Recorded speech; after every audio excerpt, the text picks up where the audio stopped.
Segundo livro de Samuel, capítulo 12, verso 10 até o 15. Depois eu vou ler o 19, do 1 ao 4.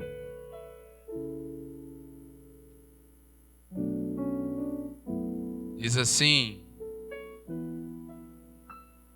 por isso, a espada nunca se afastará de sua família, pois me desprezou e tomou a mulher de Urias o Hitita para ser sua mulher.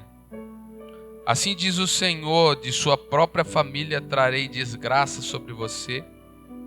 Tomarei as suas mulheres diante dos seus próprios olhos e as darei a outro, e ele se deitará com elas em plena luz do dia. Você fez isso às escondidas, mas eu farei diante de todo Israel em plena luz do dia. Então Davi disse a Natã: pequei contra o Senhor. E Natã respondeu: o Senhor perdoou o seu pecado, você não morrerá. Entretanto, uma vez que você insultou o Senhor, o menino morrerá. Depois que Natã foi para sua casa, o Senhor fez adoecer o filho que a mulher de Urias dera a Davi.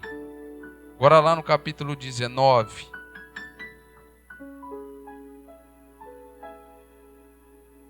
Informaram a Joabe que o rei estava chorando e se lamentando por Absalão. Para todo o exército, a vitória daquele dia se transformou em luto, porque as tropas ouviram dizer: o rei está de luto por seu filho. Naquele dia o exército ficou em silêncio na cidade, como fazem os que fogem humilhados da batalha. O rei, com o rosto coberto, gritava: ah, meu filho Absalão, ah, Absalão, meu filho, meu filho. Amém? Glória a Deus.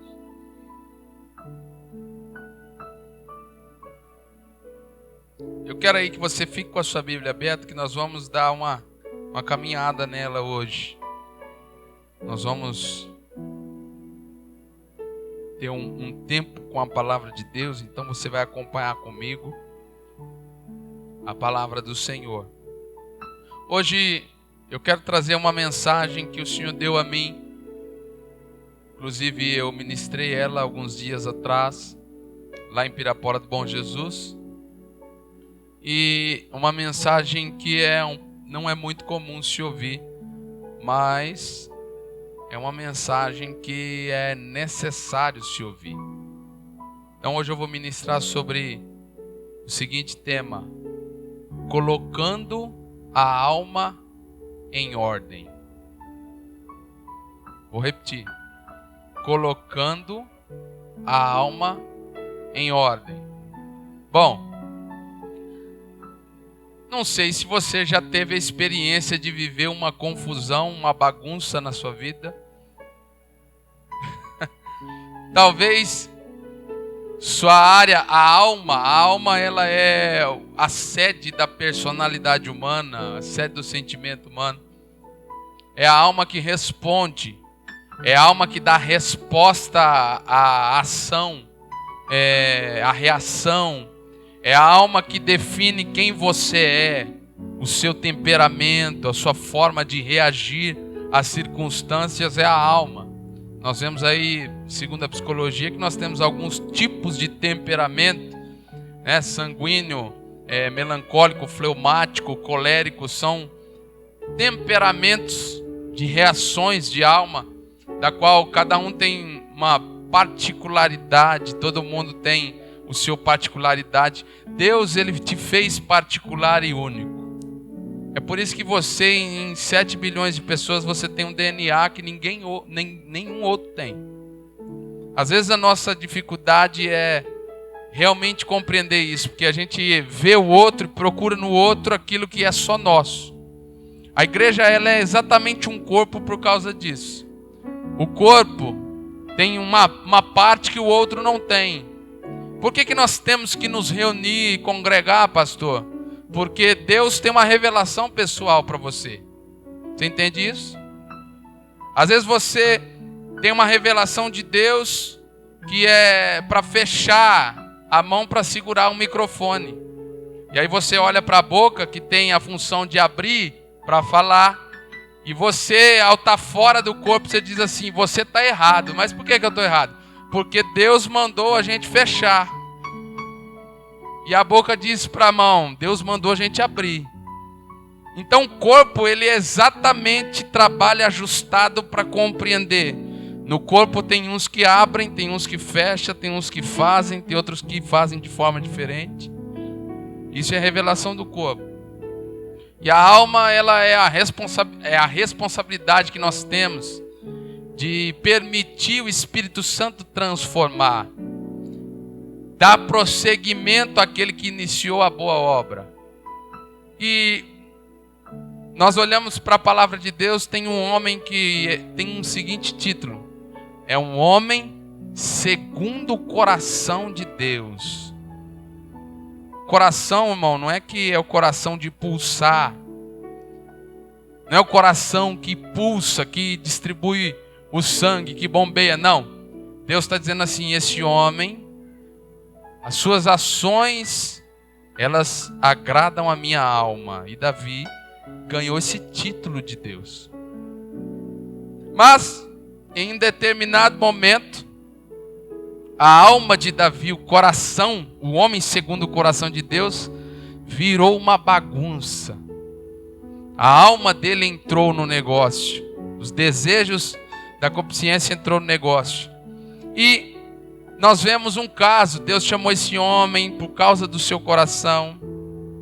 Ele disse a Samuel, Samuel, não atentes para a aparência do irmão de Davi, nem para a sua altura, porque eu não vejo como o homem vê, eu vejo o coração. Eu estou olhando a alma, eu encontrei um coração, esse coração está no campo.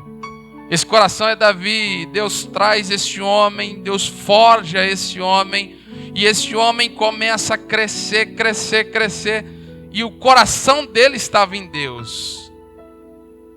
Quando o seu coração estiver em Deus, Deus se encarrega de fazer o resto. Vou repetir. Quando o seu coração estiver totalmente em Deus, Deus se encarrega de fazer o resto. Porque nós buscamos, lutamos, suamos, e o Deus deste século vai dando força para nós e vai sugando a nossa força. Além dele dar, ele suga. Ele vai sugando, e o Deus desse século não é Satanás, é Mamon. Mamon é Senhor, é o dinheiro, é o capitalismo, é a busca pela matéria. E quando nós buscamos a matéria, nós temos que nos dedicar. Você vive muito mais para o capitalismo, e nós lutamos, e às vezes nós sacrificamos o outro tempo, a outra forma, e ao se sacrificar, a gente fala, não, mas eu preciso produzir, eu preciso prosperar, eu preciso crescer.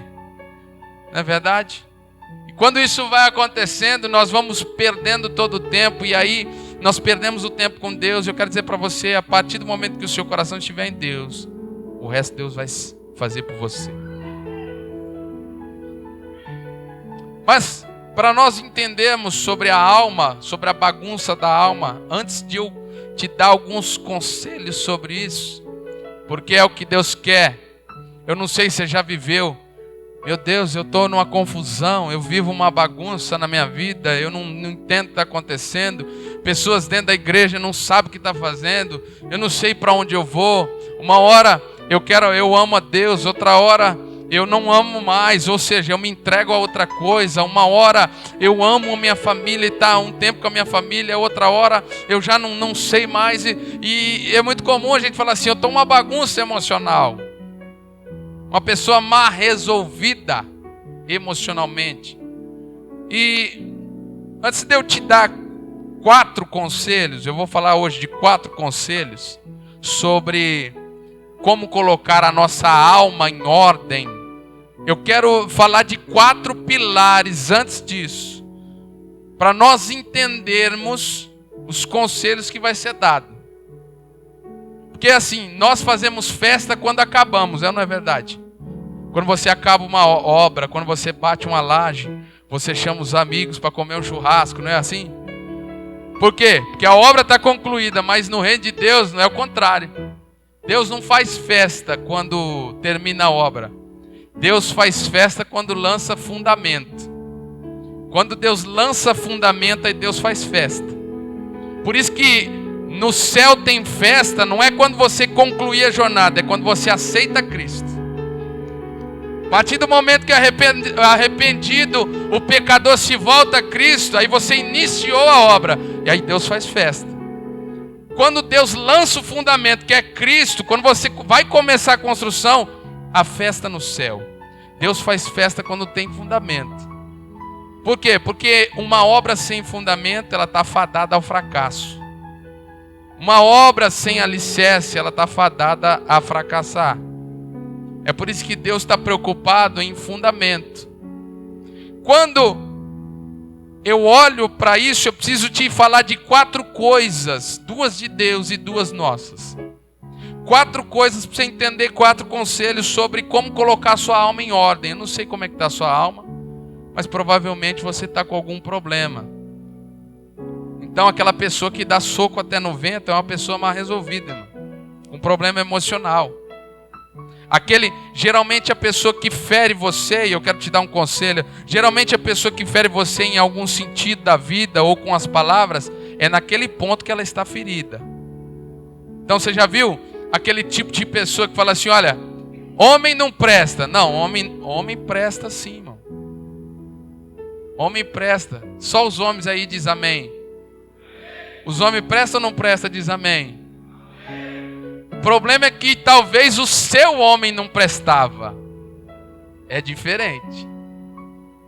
Ou mulher nenhuma presta. Não, mulher nenhuma presta não. Mulher presta sim, tem mulheres de Deus, não é mulheres? O problema é que talvez você como homem teve um trauma emocional e a sua mulher não prestava. E aí, nós machucados, feridos, nossa alma vira uma bagunça, se coloca traumas, então você se protege para não trabalhar aquilo que precisa ser trabalhado. Então nós falamos assim, não, melhor ficar sozinho. E qualquer pessoa que quer se aproximar, não, eu já conheço isso, eu já conheço. E aí você não se dá a oportunidade a ser trabalhado por Deus. Então eu quero falar de 4 coisas necessárias para você ouvir esses conselhos. Amém? Quem quer ouvir diz amém. Glória a Deus. Primeira coisa necessária para você compreender com a sua Bíblia aberta aí, que nós vamos usar a vida de Davi para falar de como colocar a alma em ordem. A primeira coisa necessária, nós temos aqui uma ação de Davi. Davi pecou porque era para estar na guerra e estava em casa. Ele tomou a mulher do seu soldado valoroso quando era para ele estar na guerra e ele estava em casa. Se deitou com ela. A Bíblia fala que ela tinha acabado de passar o período menstrual de purificação, que era 7 dias. É para dizer que Davi realmente, o filho que Betseba esperava não era de Urias, era de Davi. Então a Bíblia dá essa clareza. E ele sai na sacada, olha a mulher, pergunta de quem que era a mulher, diz assim, olha, a mulher é de Urias, o teu servo, está na guerra. Então é a mulher dele, ele disse que a mulher era formosa, fala assim, não interessa, chama ela. Pegou a mulher, deitou-se com ela. Alguns dias depois ela manda avisar, avisa o rei que eu estou grávida. Davi diz o seguinte, agora eu estou com um problema sério, porque adultério é digno de morte. Vamos fazer o seguinte, manda chamar Urias. Urias está na guerra? Tá, então chama ele. Urias vem. Ele fala assim, ô Urias, tudo bem com você? Tá tudo certo? Tá tudo bem, meu rei. Pois é. Como é que está a guerra? Não, a guerra, nós estamos progredindo, está para conquistar Rabá, então está tudo certo, mas eu preciso lutar com os meus irmãos. Não, rapaz, senta aqui, come, né? E é o seguinte, depois de tudo isso, se lava, vai se deitar com a tua esposa, vai para casa, descansa um pouco. E ele se recusa, ele é fiel. Ele fala, não, de jeito nenhum. Aí fala assim, pode ir embora, vai para sua casa. Aí a Bíblia diz que ele dorme na porta do palácio. E aí Davi fala assim, por que você não foi embora, rapaz? Ele fala assim, como é que eu posso ir? Os meus irmãos estão na tenda, ao relento, no ar, a luta, a guerra. Como é que eu posso fazer tamanha deslealdade com o meu povo? De jeito nenhum, não volto, não vou me deitar com a minha esposa. Eu não vou para casa, a não ser que os meus irmãos todos vençam a guerra e volte. Caso contrário, não vou. Davi está preocupado. Fala assim, puxa vida, fica mais um dia aí. Ele deu vinho para Urias, embebedou Urias, diz, vai para casa, Urias. E Urias não foi. Urias era tão fiel que Davi pegou um bilhete e escreveu para o comandante de guerra da seguinte forma, quando você tiver um lugar onde seja violento, coloque Urias nesse lugar e deixe que ele seja ferido e morra. Ele selou a carta, deu na mão de Urias a sentença de morte. Com certeza Urias não vai ler, pode levar. Urias com a sentença na mão, vai, entrega na mão de Joabe. Joabe lê. Tá. E aí Urias morre. Um ano depois, irmão, Deus envia um profeta lá, profeta Natã. Um ano depois, Natã conta uma história. Um homem rico tinha muitas ovelhas e um homem pobre tinha uma só. Davi está ouvindo. E é o seguinte, de repente chegou um viajante na casa desse homem rico. O homem rico não quis pegar nenhuma dessas ovelhas. Mas o homem pobre que tinha uma única ovelha, que até se deitava com ela, comia no prato dela, deitava-se na mesma cama, nos seus braços. Davi está ouvindo que Davi era pastor de ovelha, está preocupado, está irado. Então esse homem rico tomou essa única desse homem pobre, sacrificou e serviu para o visitante. Davi irado, não deixou nem Natã terminar. Esse homem merece a morte, esse homem merece morrer. E Natã vem e diz assim, esse homem é você. Deixa eu te dar um conselho rápido aqui. É rápido porque eu não quero sair da mensagem. Todas as vezes que você quiser apontar o erro no rosto de alguém, irmão, eu quero que você entenda isso. Ele não vai enxergar se você apontar. Mas coloque essa pessoa no lugar de juiz. Por quê? Porque é fácil da gente ver o cisco no olho do outro. Mas a gente não enxerga a trave no nosso olho. Não tem como. Nós precisamos de alguém para fazer isso. E às vezes a pessoa não quer ouvir. Coloque ela como juiz. Davi, o que a gente faz com esse homem? Esse homem tem que morrer. Fala, então, esse homem é você. Você fez isso. Davi cai prostrado. E eu quero trazer aqui esses 4 fundamentos para nós caminharmos na mensagem. E aí é o texto que a gente leu, 2 Samuel capítulo 12. A primeira coisa que eu quero que você entenda, está no verso 13. Então Davi disse a Natã, pequei contra o Senhor. E Natã respondeu, o Senhor perdoou o seu pecado, você não morrerá. Eu quero te dar 2 fundamentos sobre Deus e 2 fundamentos sobre o homem para você entender como colocar a sua alma em ordem. Se não entender isso, não tem como. A primeira coisa é que Deus perdoa pecado. Irmão, Deus perdoa pecado. Qualquer um, qualquer tipo. Deus perdoa qualquer tipo de pecado. O único pecado que não tem perdão é blasfêmia contra o Espírito Santo. Por quê, pastor? Porque a blasfêmia é quando o Espírito Santo convence o homem do pecado e o homem se recusa a ser convencido pelo pecado. Então não tem como você chegar-se a Deus se você não entender que você precisa de um médico. É por isso que ele diz, eu vim para os doentes.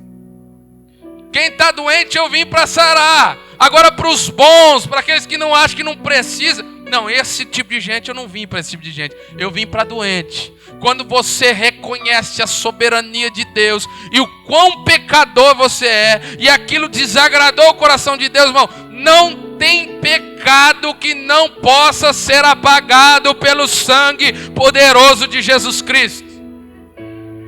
Não existe.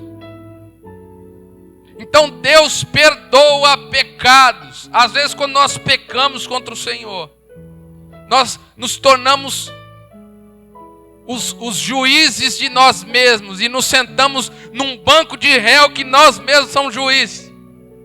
Temos o promotor já que facilita tudo isso. O advogado de acusação. Ele já fala assim, você não merece não. Rapaz, olha o que você fez.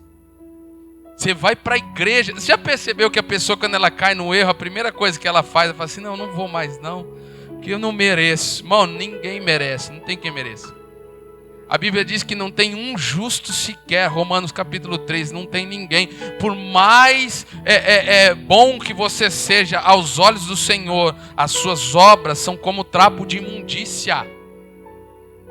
Então Deus perdoa pecados. Se você se sente culpado pelo que você fez, eu quero que fique claro isso, porque senão a sua alma vira um poço de amargura.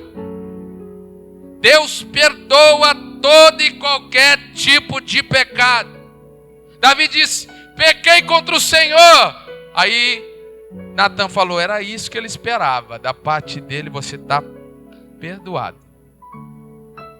Deus perdoa.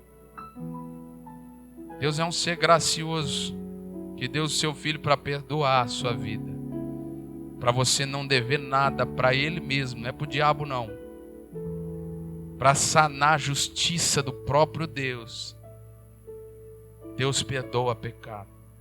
Então, meu irmão, se você se sente assim culpado, se sente mal, se sente triste, e aí você se julga, se flagela e diz assim, poxa vida, eu não mereço. Irmão, nós não merecemos, mas Deus, pelo seu pecado, Ele perdoou na cruz em Jesus Cristo. Você está perdoado.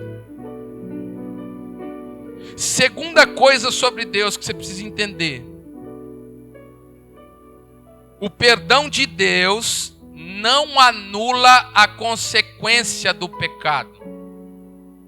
Tem gente que acha assim, não, mas eu não fui perdoado. Foi, mas o perdão de Deus não anula a consequência do pecado. Todo pecado tem uma colheita, irmão. Gálatas 6:7 diz o quê? Não se deixe enganar. Aquilo que você semeia, você colherá, você ceifará. Quando Paulo está escrevendo aos Gálatas e fala, não se deixe enganar, é porque nós somos tentados a nos enganar. Você entendeu isso? Eu costumo dizer para as pessoas que se aproximam de mim, cuidado com o que você planta hoje, porque o que você planta hoje, você vai colher amanhã. Ninguém gosta de mim. O que você planta hoje? O que você plantar hoje aqui, você vai colher, irmão. Não é uma situação assim de que, não, isso é uma lei espiritual que o próprio Deus deixou.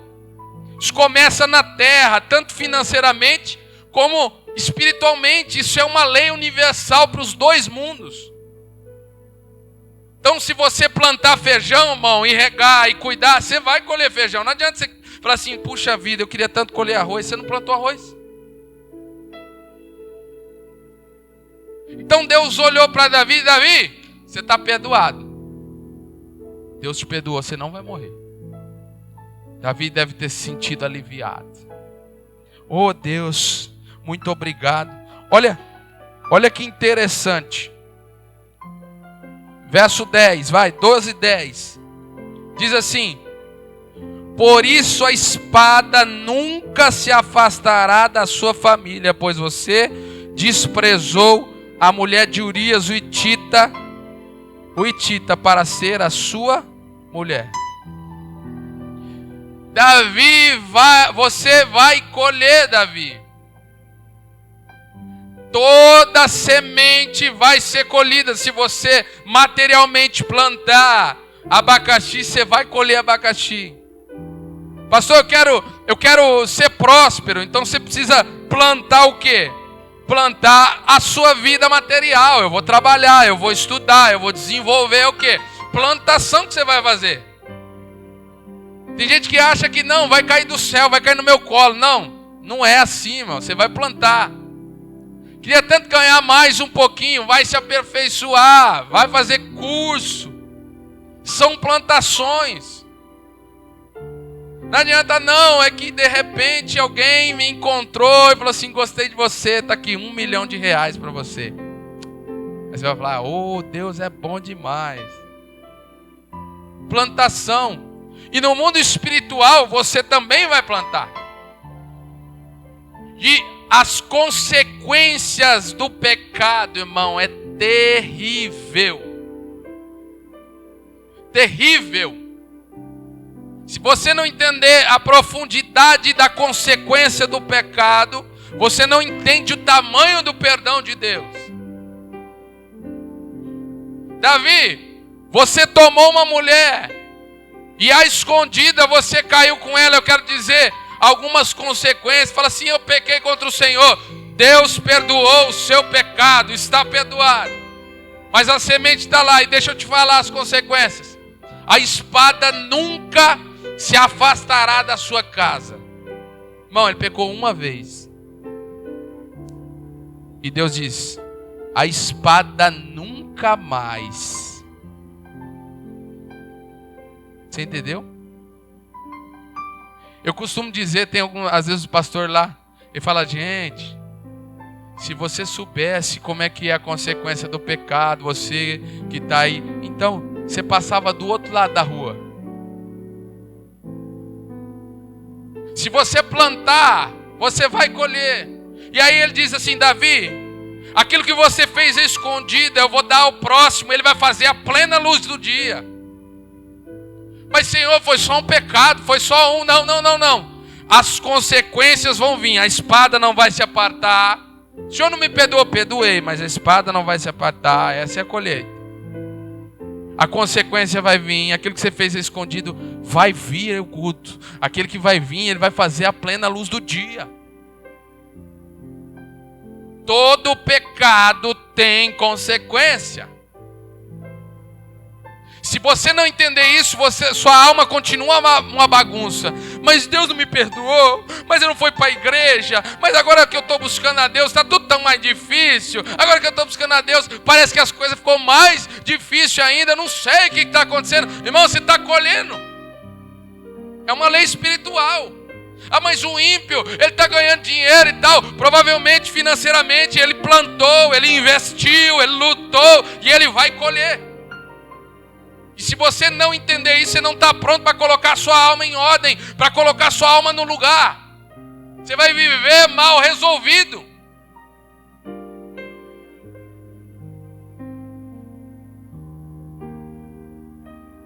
Tem uma frase que eu escrevi aqui.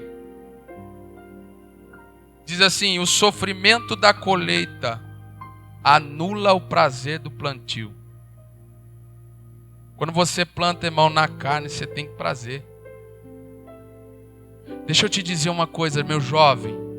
Você quer um casamento abençoado? Plante um namoro abençoado. Você quer santidade no teu casamento? Então plante santidade no teu namoro. Porque às vezes as pessoas dizem assim, não, né? Nós estamos aqui, nós caímos, agora vamos casar. E aí está tudo certo, está tudo certo. Né, Davi? Está tudo certo.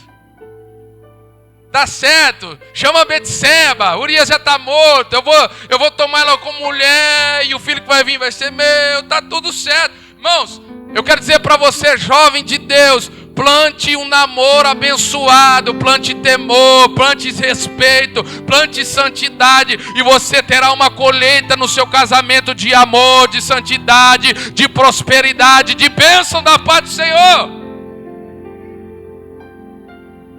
Se você não entender esse princípio, você... Irmão, nós temos aqui Davi. A espada nunca se afastará da sua casa. Olha só, um lugar que ele pecou. O seu filho, Aminon, se apaixona por uma irmã. estrupa a irmã. Absalão, com raiva, depois de 2 anos, ele mata Aminon, foge. Depois de 2 anos que ele foge, fugido, ele implora o perdão do rei, ele volta para Jerusalém. Com 4 anos ele faz uma conspiração contra o pai. Depois de 4 anos ele conspira para tomar o trono, e ao conspirar, o pai foge do trono, abandona a cidade. Irmão, o sofrimento da colheita anularia o prazer do plantio.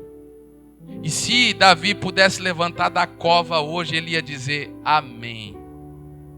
Ia levantar e dizer, concordo com você. Depois que ele foge, o exército de Israel e os valentes de Davi lutam. E Absalão é morto por Joabe. E depois de morto, não só morto, 20.000 homens morrem. E depois de morto, nós temos o capítulo 19, Davi chorando a morte do seu filho. Que colheita, irmão. Que colheita doída, Davi diria para você. Então, jovem, homem de Deus, se você quer honestidade, plante honestidade. Se você quer que as pessoas sejam verdadeiras com você, seja verdadeiro com elas. Se você quer a santidade da parte das pessoas, seja santo.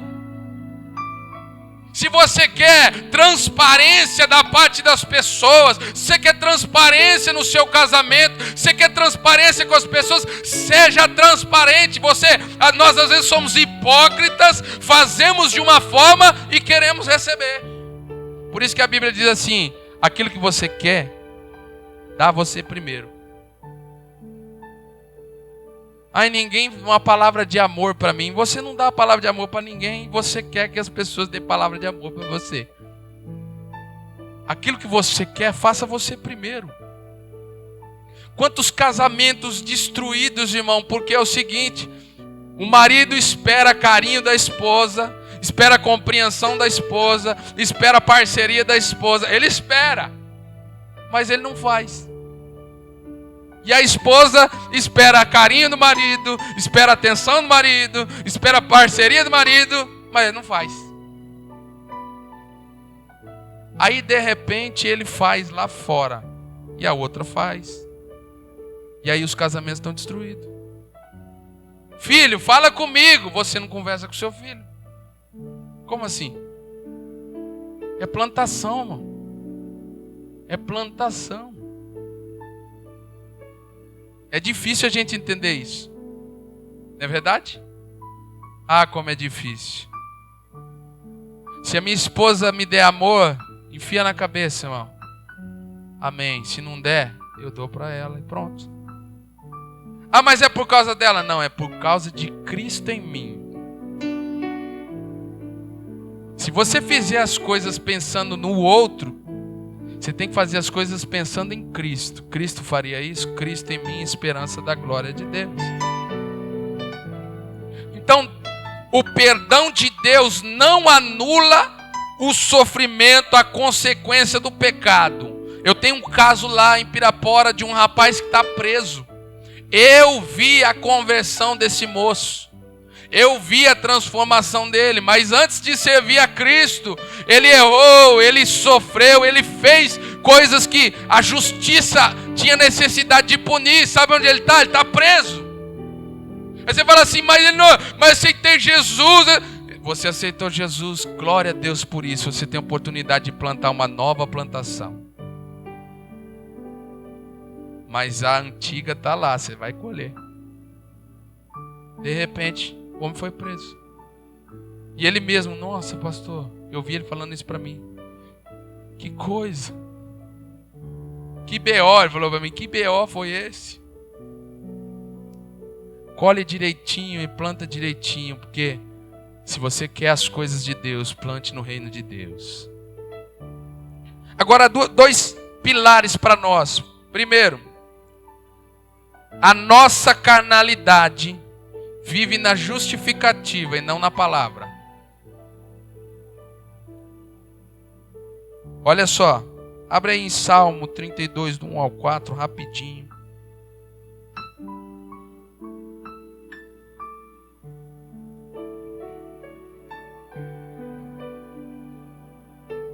É o salmo de quando Davi escreveu. Por causa desse pecado, desse período de 1 ano. Do 1 ao 4 eu vou ler.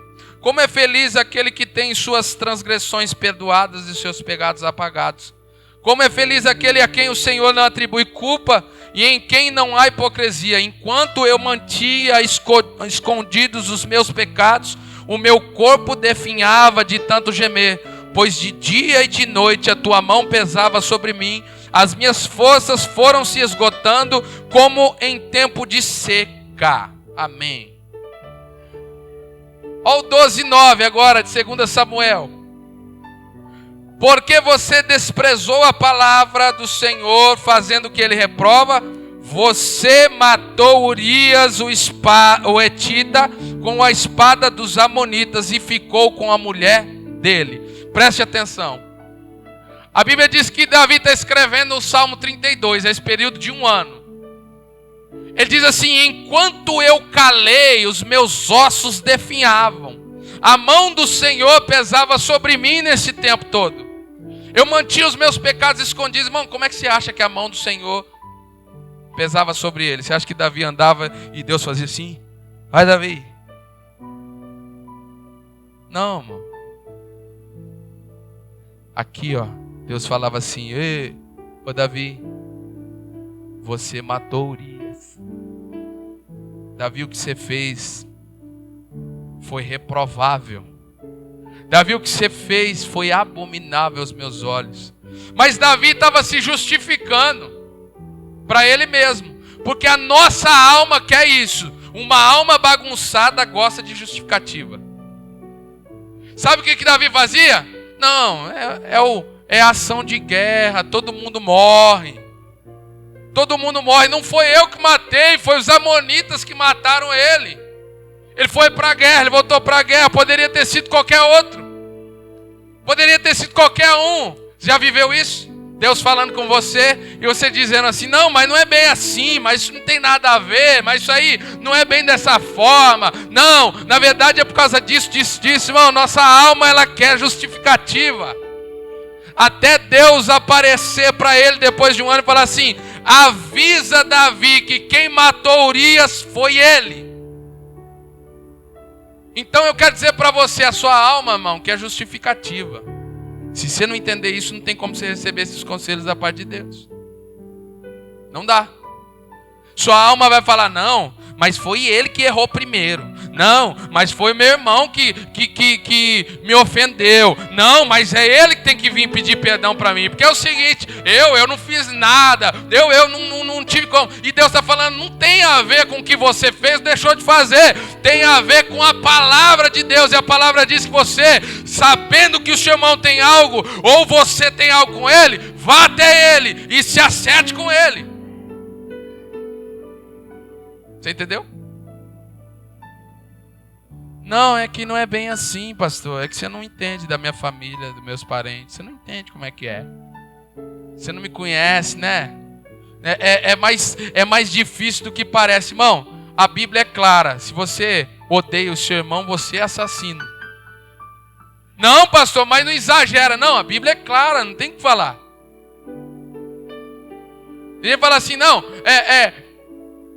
a separação é que você não conhece, pastor, que não é bem assim. Não tem conversa. A Bíblia diz que Deus abomina o divórcio e ponto.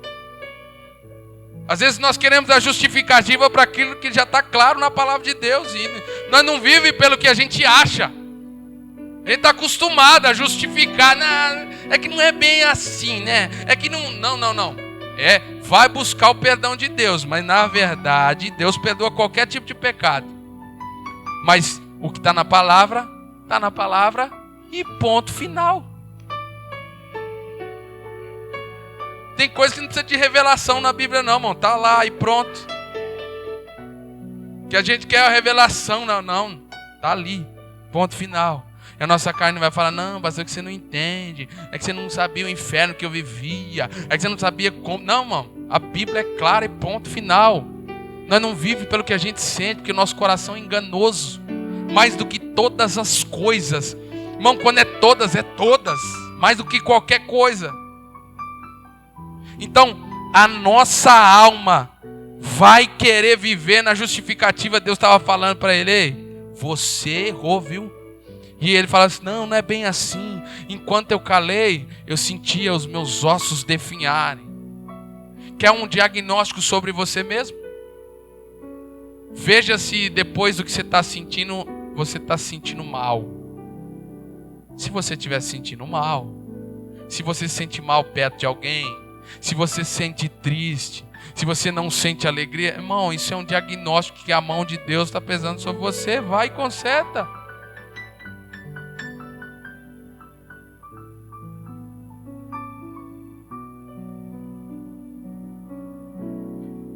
Quatro e último, lá no 19, do 1 ao 4. 2 Samuel 19, nós vamos já falar aqui rapidinho desses conselhos. Eu quero me apressar. Nós lemos esse texto. Informaram a Joabe que o rei estava chorando e se lamentando por Absalão. Para todo o exército, a vitória daquele dia se transformou em luto, porque as tropas ouviram dizer, o rei está de luto por seu filho. Naquele dia, o exército ficou em silêncio na cidade, como fazem os que fogem humilhados da batalha. O rei, com o rosto coberto, gritava, ah, meu filho Absalão, ah, Absalão, meu filho. Agora, antes de você entender, uma última observação, antes de receber esses conselhos. Isso é para nós, duas para Deus. Primeiro, Deus perdoa pecados. Segundo, Deus, o perdão de Deus não anula a consequência do pecado. Agora sobre você, primeira coisa importantíssima que nós falamos aqui, nossa carnalidade, ela vive na justificativa e não na palavra. Então sua alma vai querer se justificar. Segunda coisa, as prisões emocionais embaraçam ou embaçam a nossa visão sobre os benefícios divinos. É comum nós nos queixarmos e olharmos só para os malefícios. Davi estava olhando a morte do filho, mas aqui, irmão, tem algumas coisas. Primeiro, Deus deu vitória para ele e devolveu o trono. Segundo, no meio da dificuldade, Deus levantou um homem chamado Itai, que declarou lealdade e a vida pelo rei. Terceiro, no meio da dificuldade, Deus levantou provisão. Pessoas pegaram pães, figos, queijo, carne e deram ao exército de Davi. Quarto, os seus soldados declararam luta e guerra, dando a sua própria vida pelo rei. E quando o rei perdeu o seu filho, ele entrou numa prisão emocional. Quando a gente tem um problema, irmão, nós entramos numa prisão emocional. E quando nós entramos na prisão, nós só vemos aquele problema. Deus está protegendo, Deus está dando provisão, Deus está cuidando, Deus está dando suprimento, Deus está colocando outras pessoas, mas nós olhamos somente para nosso próprio umbigo. Olhamos só para o malefício que está acontecendo. Nós falamos, meu Deus, por que isso acontece comigo? Eu não consigo sair. Deus está falando, sai daí, rapaz. Sai dessa prisão. Você viveu um reclamador, um murmurador. Pessoas que só reclamam, irmão. Eu não sei se você é assim, mas presta atenção no que eu estou falando. Se você é uma pessoa que só reclama das coisas, provavelmente você é uma pessoa presa emocionalmente. E Deus, Ele levou consigo o cativeiro, para abrir portas e dizer, eu não te chamei com o espírito de escravidão, eu te chamei com o espírito de adoção, que clama, Abba, Pai. Você tem um pai, você tem o benefício de Deus, você tem pessoas que te amam. Ah, ninguém me ama, pessoas te amam sim. Você só olha para você e para a prisão emocional, e tudo que faz não está bom, tudo que é não está bom. Ah, a casa que eu tenho não está bom, o carro que eu tenho não está bom, a igreja que eu tenho não está bom, o pastor que eu tenho não está bom. E Deus está falando, sai da prisão. A nossa alma só quer isso. Deus tirou o povo com um braço forte.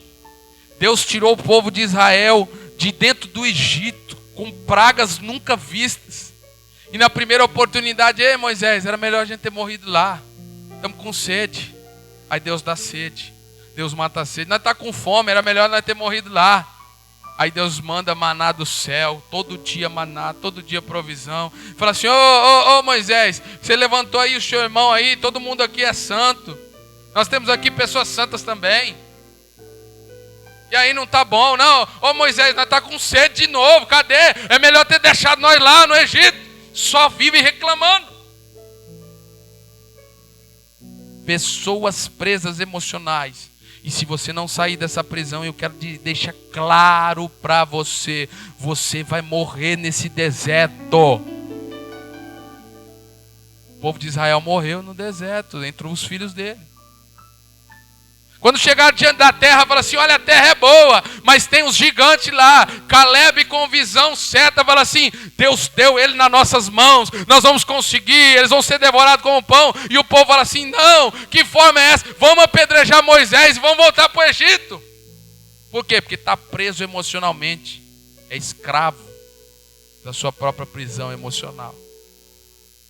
Agora, olhando tudo isso, como é que eu coloco em ordem a minha alma? Primeira coisa.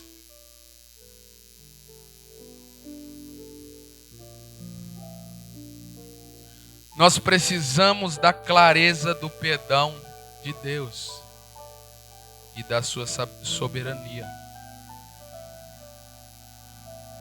Deus te perdoou, Davi. Você precisa entender isso. Senão você vai ser refém de você mesmo. Ai, que bagunça minha vida. É porque eu não fiz nada direito. É porque eu não faço nada direito. É porque eu não faço nada certo. Ei, tem nada a ver. Isso não tem nada a ver.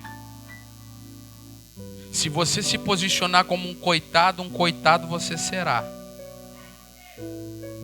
Se você se posicionar como um escravo você será. Pelo contrário, se posicione como filho de Deus. Deus me perdoou, louvado seja o Senhor por isso. Mas de todo o pecado, aquele mais horrível, Deus me perdoou e glória a Deus por isso. Eu estou perdoado, eu estou livre, está pago e Deus é o meu Pai, eu sou filho de verdade, então eu estou inserido nas promessas de filho.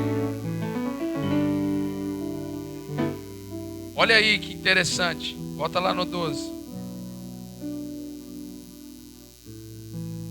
Deus disse que o menino ia morrer. Nós precisamos entender a soberania de Deus. Deus é soberano. Verso 16. E Davi implorou a Deus em favor da criança. Ele jejuou e entrando em casa passou a noite deitada no chão. Os oficiais do palácio tentaram fazê-lo levantar-se do chão, mas ele não quis e recusou-se comer. Verso 20. Depois que o menino morreu, então Davi levantou-se do chão, lavou-se, perfumou e trocou a roupa. Depois entrou no santuário do Senhor e o adorou. E voltando ao palácio pediu que preparasse uma refeição e ele comeu. Seus conselheiros lhe perguntaram: por que ages assim? Enquanto a criança vivia, jejuaste e choraste, mas agora que a criança está morta, levanta e come. Ele respondeu: enquanto a criança estava viva, jejuei e chorei. Eu pensava, quem sabe, talvez o Senhor tenha misericórdia de mim e deixe a criança viver. Mas agora que ela morreu, por que deveria jejuar? Davi entendia: eu fui perdoado. Deus me perdoou. E não é só isso, Ele está no controle de todas as coisas. Deus é soberano. É fácil falar, irmão, é difícil viver. É difícil viver porque quando Davi olhou a criança viva, estava doente, vai morrer, ele chora, ele jejua, ele busca, ele ora. Aí Deus diz: não vai ter conversa, a criança vai morrer. Quando a criança morreu, ele levantou, tomou banho, foi ao santuário, levou o sacrifício e adorou.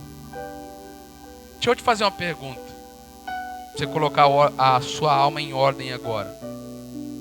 Quando a criança morre, você chora e reclama ou você adora? Vou perguntar de novo. Quando a criança morre, quando o emprego vai embora, quando o marido vai embora, quando nada dá certo, quando você perde a saúde, quando as pessoas se afastam, quando você vê traição, quando a criança morre, você chora e reclama e abandona ou você adora? Davi entendeu. Quer colocar sua alma em ordem, a bagunça emocional que está aí? Entenda uma coisa, Deus é soberano. Deus governa tudo. Deus não abandonou sua vida e olhou para você e disse: miserável, ô vida feliz, eu vou ver se eu faço um pouco mais infeliz esse homem. Está muito feliz. Deus não faz isso. Deus olha para você e você reclama. E aí por quê? Porque você está com uma alma bagunçada, não entendeu o perdão de Deus, não entendeu que Deus é quem governa todas as coisas. E Deus está fazendo a criança morrer e você é igual o povo de Israel, reclamando do Egito, reclamando da provisão, reclamando da nuvem. Deus continua soberano e Ele faz o que lhe apraz. Bem sei os pensamentos que eu tenho sobre vós, são pensamentos de bem, não de mal, para você ter o fim que você deseja. Ah, mas fulano está com câncer, não tem problema, o pensamento de Deus é mais alto, é sublime, o caminho que Ele tem é caminho de paz, se não for nessa é na outra. Deus trouxe um caminho de paz que você não entende. Deus é soberano, e quando a criança morre, nós adoramos ao Senhor. Nós adoramos a Deus.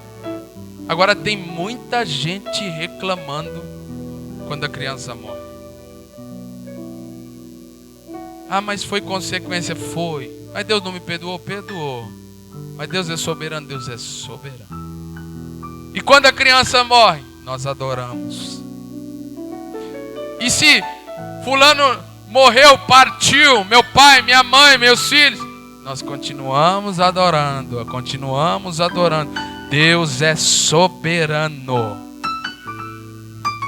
Pessoas bem resolvidas, irmão, não vai ter problema na alma nesse sentido. Ele diz: Senhor, obrigado. É o que Paulo fala. Eu aprendi o segredo de viver contente em toda e qualquer situação.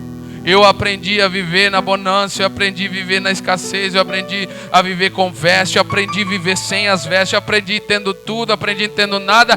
Tudo eu posso naquele que me fortalece em Cristo Jesus. Eu aprendi o segredo da vida, Paulo está dizendo. Sabe o que é o segredo da felicidade, irmão? Contentamento. Esse é o segredo de ser feliz. O que importa é ser feliz. Seja contente com tudo que você tiver e você será realizado emocionalmente. Segunda coisa, viva o que a palavra diz e não o que as tuas emoções falam. Você pode olhar e ficar com raiva de Deus, mas Deus fala que você tem que perdoar, você tem que perdoar. Mas eu não consigo, não interessa o que você acha. Nossa, pastor, você não está sendo muito. Não, irmão. Nós não vivemos por nós vivemos pela palavra que é viva, eficaz, mais poderosa que uma espada de 2 gumes, capaz de discernir pensamentos, de dividir alma de espírito, juntas e medulas. Por que a palavra de Deus vem para dividir a alma do espírito? Porque a alma quer dominar o governo do espírito. E aí a palavra de Deus vem e a sua alma está dizendo não. E a palavra de Deus fala então você não vive mais. Largue o governo do espírito. Vive pelo que a palavra de Deus diz. Agora, você precisa ler a palavra de Deus. Irmão, a nossa geração hoje é a geração do eu acho. Já percebeu? É que na minha opinião, é que eu acho que. A gente fala assim, não, e a homossexualidade? Eu acho que cada um faz da sua vida o que quiser. Pois é. Não interessa o que você acha. Que acha que a palavra de Deus condena, e a Bíblia diz que os abomináveis não herdarão o reino dos céus. Aos beberrões não herdarão o reino dos céus. Os mentirosos não herdarão o reino dos céus. O que interessa é o que está lá, não o que a gente acha. Se você entender isso, irmão, você tem uma alma resolvida, sua alma volta para o lugar. Então sua alma vai falar assim, eu não vou fazer. E aí a palavra de Deus fala, faz, perdoa, dá, estende a mão. Aí você diz, não vou fazer.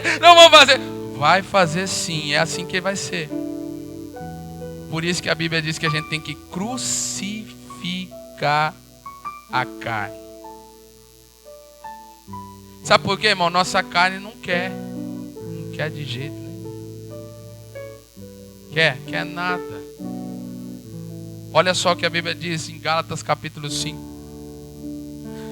Não andeis na concupiscência da carne. Ele começa assim: andeis no Espírito, e jamais cumprireis a vontade da carne. Concupiscência, irmão, é desejo ardente.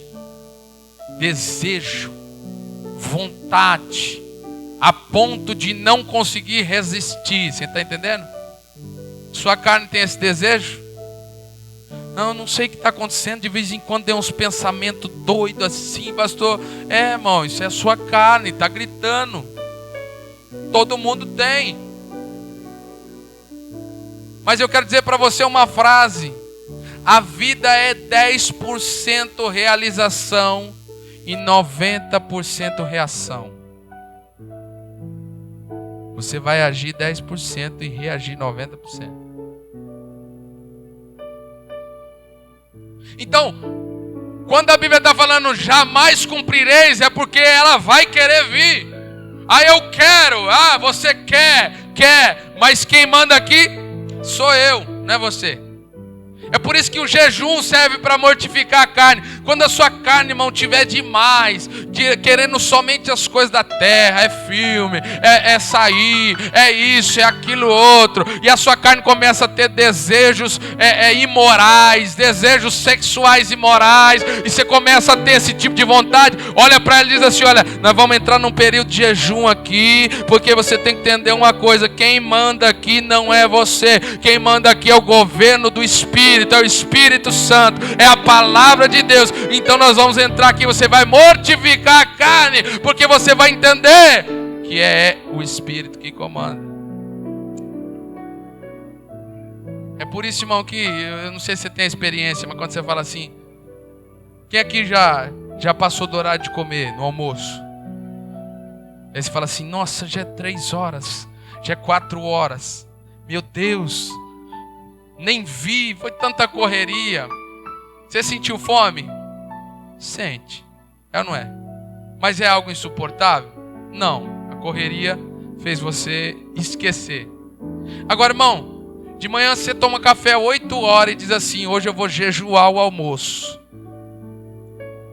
Quando for 10 horas, irmão, entrou um leão aí de dentro, tá... fome.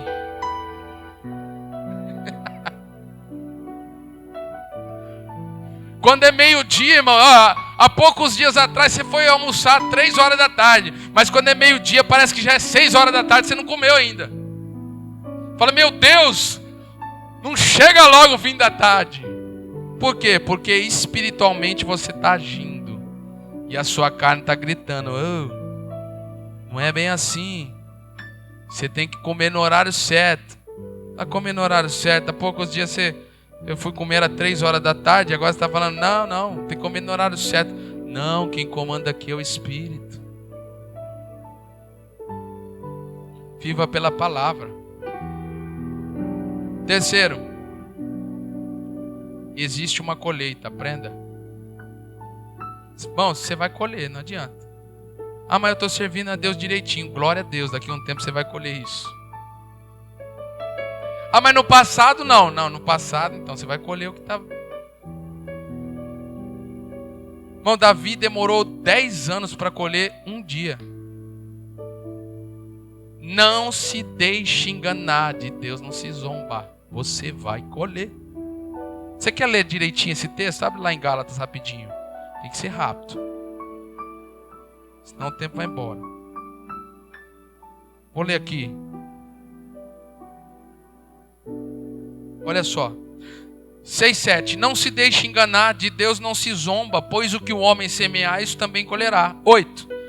Quem semeia para a sua carne, da carne colherá destruição. Mas quem semeia para o Espírito, do Espírito colherá vida eterna. Quem está falando é eu, irmão? Não é. É a Bíblia. Você vai colher.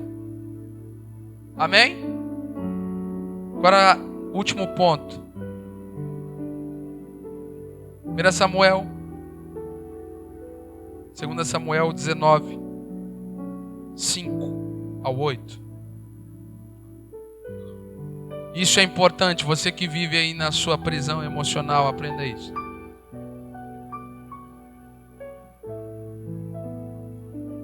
Você que vive a bagunça emocional, aprenda isso.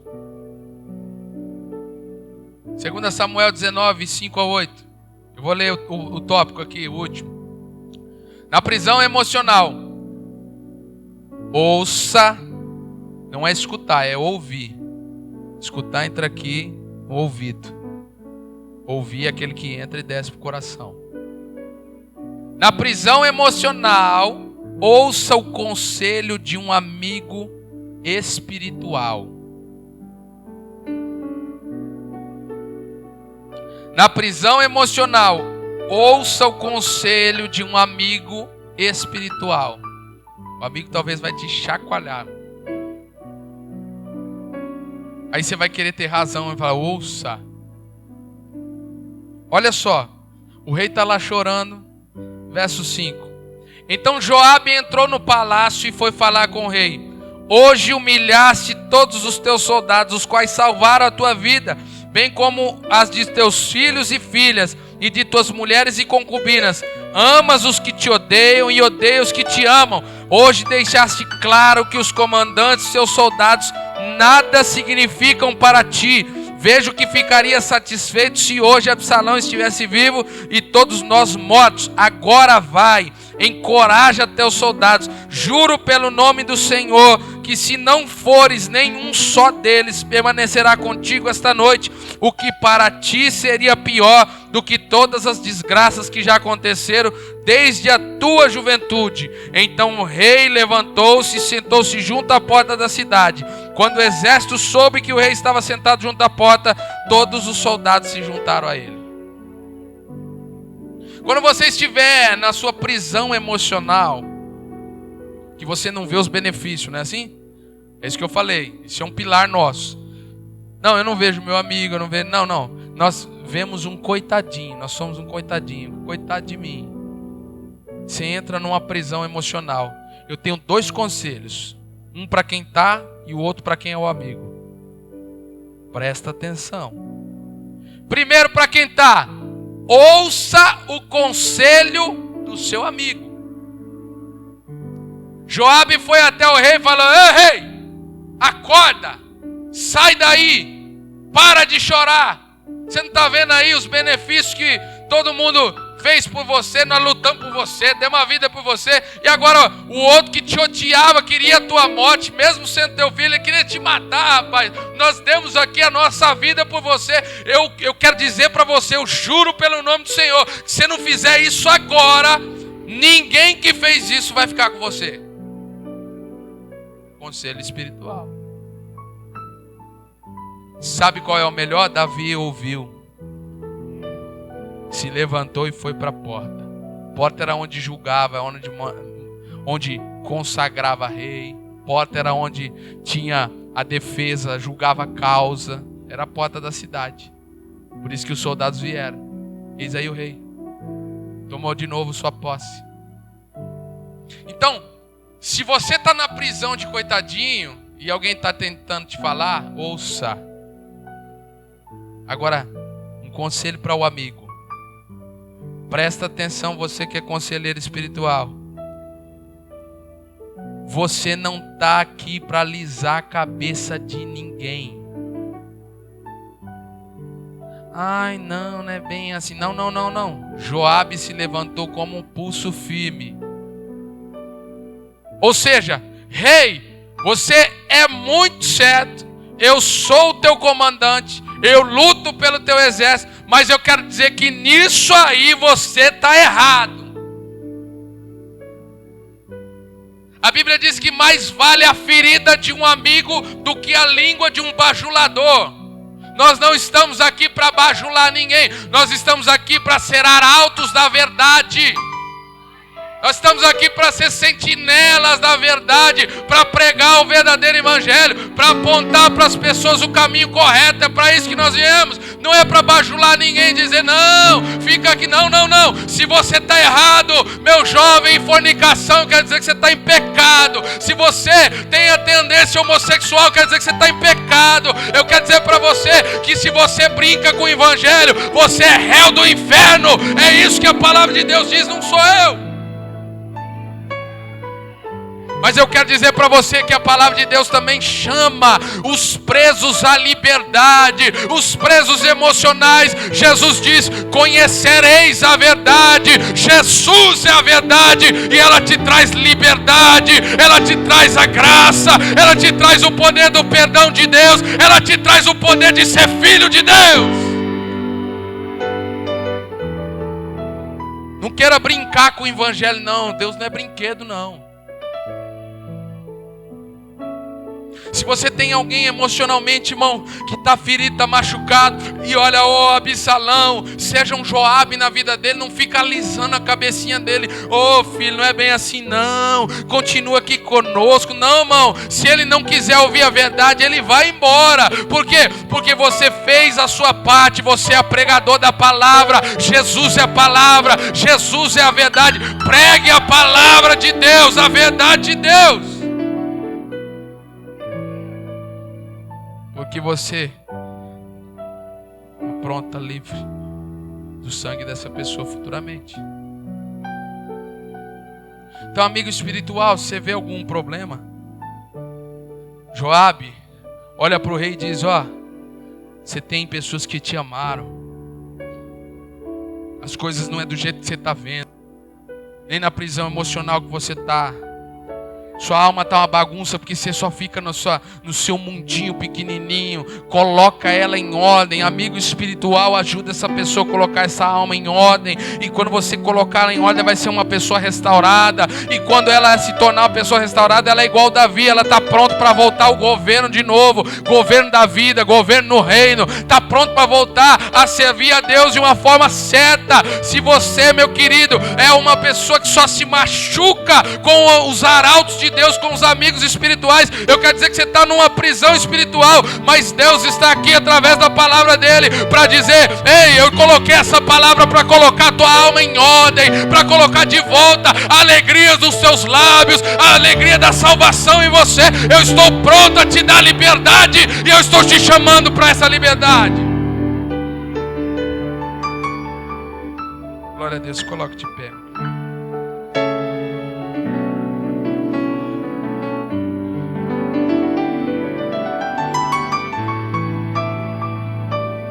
Eu quero chamar você aqui que se sente numa prisão dessa, emocional. É para quem reconhece.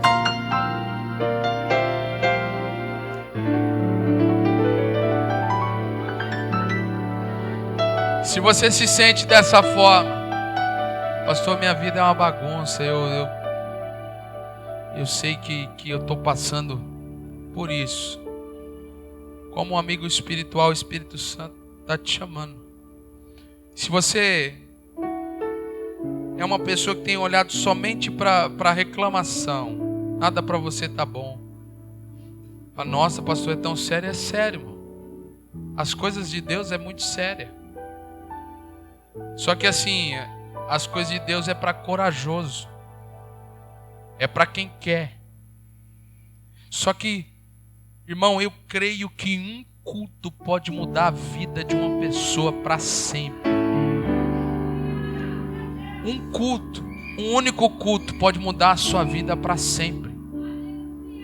Eu creio no poder poderoso do Espírito Santo. Quando a palavra vem para ir de encontro aos corações. Então, se por acaso você é alguém que se sentiu assim, se você quiser vir aqui à frente, eu quero orar por você.